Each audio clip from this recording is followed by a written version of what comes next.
Sunday Starts with Trevor Fry. BBC Radio Bristol. Now, World AIDS Day was marked around the globe last Thursday. Around 91,000 people in the UK are now living with HIV. The Prime Minister, David Cameron, says the government will continue to tackle the pandemic in the UK and abroad. But a report by the World Health Organization shows the amount of money given to poorer countries to fight the disease fell for the first time last year. Well, joining me now on the line is Bath Vicar. He is Alan Bain, the Reverend Alan Bain, who used to look after this programme, of course, and taught me well. He works now with ACET International, who offer AIDS care, education and training in 21 different countries. He's also director of the Christian HIV/AIDS Alliance. Alan, good having you with us. Good morning, Trevor. How are you? Very well indeed. Nice to have a familiar voice back with It's me. like coming home, isn't it? It is. Alan, let's move on to the serious side of your work and so on. Many people would think that AIDS now has been beat these days, but it's not the case. There's been some tremendous news about HIV and AIDS. Ban Ki-moon, the head of the UN, said never before in the history of AIDS have we reached a moment when we're able to stand up and say with conviction the end of AIDS is in sight.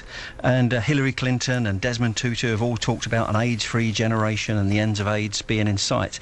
And it is true, because there's been a tremendous breakthrough, and that is that the antiretrovirals that people take to slow down the disease, it's been proved now clinically that those drugs actually stop the transmission of the disease. So actually taking the drugs will mean that the disease is not transmitted to your partner. Now, having said all that, which is great news, you know what it's like with AIDS, there's always bad news around the corner, and that is that, there's 33 million infections throughout the world, and only 6.5 million of those are on ARVs. The other 50% are not on ARVs. So the difficulty is that there's still a huge backlog, if you like. It would be great if we could get everybody on these drugs, but that is not actually the case. And not only that, what we're looking at by 2030 is possibly 55 million people who need antiretrovirals, which is unsustainable. So on the one hand, it's really, really good news. Infections have dropped by 21% since 1997, but on the other hand, there is this huge backlog. AIDS is going to be with us for another 20 or 30 years. So why I'm working with ACET, which is AIDS Care, Education and Training, is because the key thing is to stop the infections in the first place. And you're going to get that through education and training. And ACET, of course, working 21 different countries. I've seen one of their projects out in the Ukraine. I've worked with some of the people out there. It's mainly with drug addicts out there, but also sexually transmitted. And young people going into schools, teaching their peers about HIV and AIDS, safe sex, all those kind of things that will actually stop the transmission. And in the end, it's got to be both. It's got to be the drugs, which help, but it's got to be the education and the training, which stop the HIV virus in the first place. There's some religious organisations, I believe, who think, the antivirals are working so well, there's no need to bother anymore. That must cause, that must sort of give you a lot of heartache there, because that is really basically saying to people, trust in what we're telling you and not in what the reality is. It's really, really difficult. Effectively, it's in some of the African churches, mainly in the big cities, and I'm working with them. I'm working with the African Health Policy Network, who are working with those churches. Now, these tend to be very extreme churches on the fringe. What's happening is that they're saying to people, well, God will heal you, throw your pills away, and actually 6 people have died in London as a result of that. I met with an African lady just a couple of weeks ago who actually went through that process, and she said how terrible it was, that she felt guilty. She's HIV positive. She said, I felt guilty that I didn't throw my pills away. If God can heal these people, why can't he heal me? It really is absolutely terrible. So what ACET are doing at the moment is, and myself, is that we're working with those African churches, trying to say to them, look, we all believe God heals, and he does amazing miracles all the time, but medical science is also one of the ways that God heals, and we need to hold that in tandem with the fact that God can do miracles.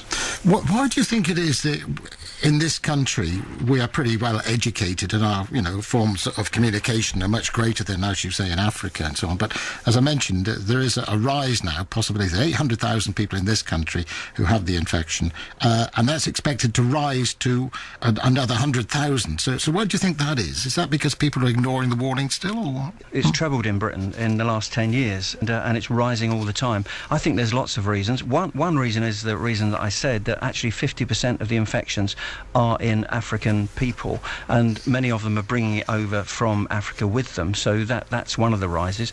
The other rise is unsafe sex, and this is because of pornography on the internet. It's because people are told they can do anything, they can get away with anything, and actually they can't. And we can see that from the statistics. Now, over here, yes, it's treatable, but, you know, we say, well, just put people on drugs, it'll be fine. It's not like taking aspirins. You know, you need the backup, you've got to go to the hospital all the time, you need blood tests. Sometimes the drugs, you become resistant to them, so you need second-line drugs, third-line drugs. It is not an easy course, and you know that you've got HIV for all of your life. And again, ACET, the group I work with, are working in Chester, they're working in Southampton, just to try and show people that this way of living is not appropriate, and it's going to destroy them in the end. Does it still frustrate you, though? I'm not going to get into the religious politics of this. The Catholic Church still, in a way, fails to promote safe sex. I've been meeting with the Catholic Church as well, with CAFOD, and they work brilliantly on this, and they said, but, you know, we're always getting stick because of condoms. But actually, they're probably thinking more deeply about it than most other parts of the Christian faith. Because they're getting so much criticism, they're beginning to look into it. And of course, what they're really saying is, you know, if you live with immorality, you're going to have problems. It's going to cause all kinds of sexually transmitted infections as well as HIV. And in fact, they have said that condoms can be okay if they stop HIV. And they're struggling with their own theology. But having said that, at least they're looking at it and they're thinking very, very deeply about it. I have a huge respect, actually, for CAFOD. So, what from here in your work? What are you now doing? Is it just continuing what you've been doing in the past, or what? Or is it going to be hindered slightly by the downturn in the amount of funding which governments are giving around the world? Well, this is a big problem because I met with a member of the Global Fund. Now, the Global Fund supply money for antiretrovirals around the world, and they provided $1.5 billion last year. In their next round, the man said, they're expecting something like a 40% cut.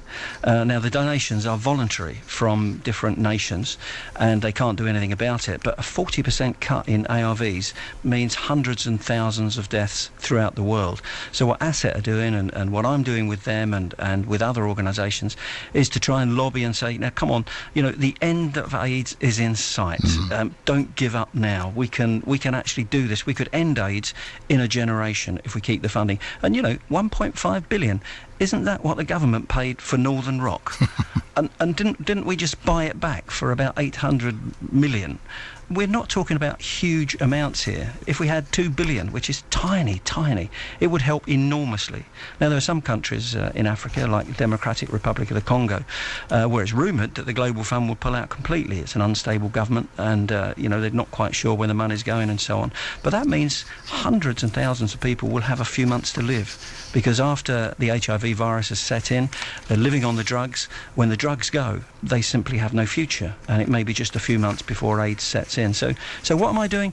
I'm saying, great news, press on, keep going, be determined, let's beat this disease and not let it beat us.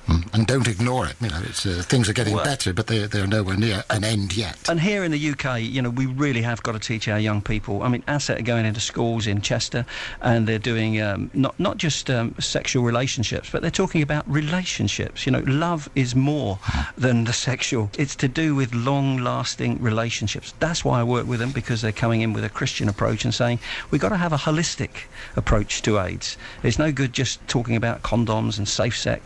We've actually got to say there's more to life than this. There's more to relationships than this. Love is actually the centre of what we are as human beings, and we need to promote that. Alan, good having you with us. Good to hear you again. Thank you very much indeed for joining us. Great to speak with you, Trevor, and wish you all the best. Thank you so very much indeed. Thank you. That's the Rev Alan Bain, who works with ACET International and offers AIDS care, education and training in 21 different countries, and also is director of the Christian HIV/AIDS Alliance.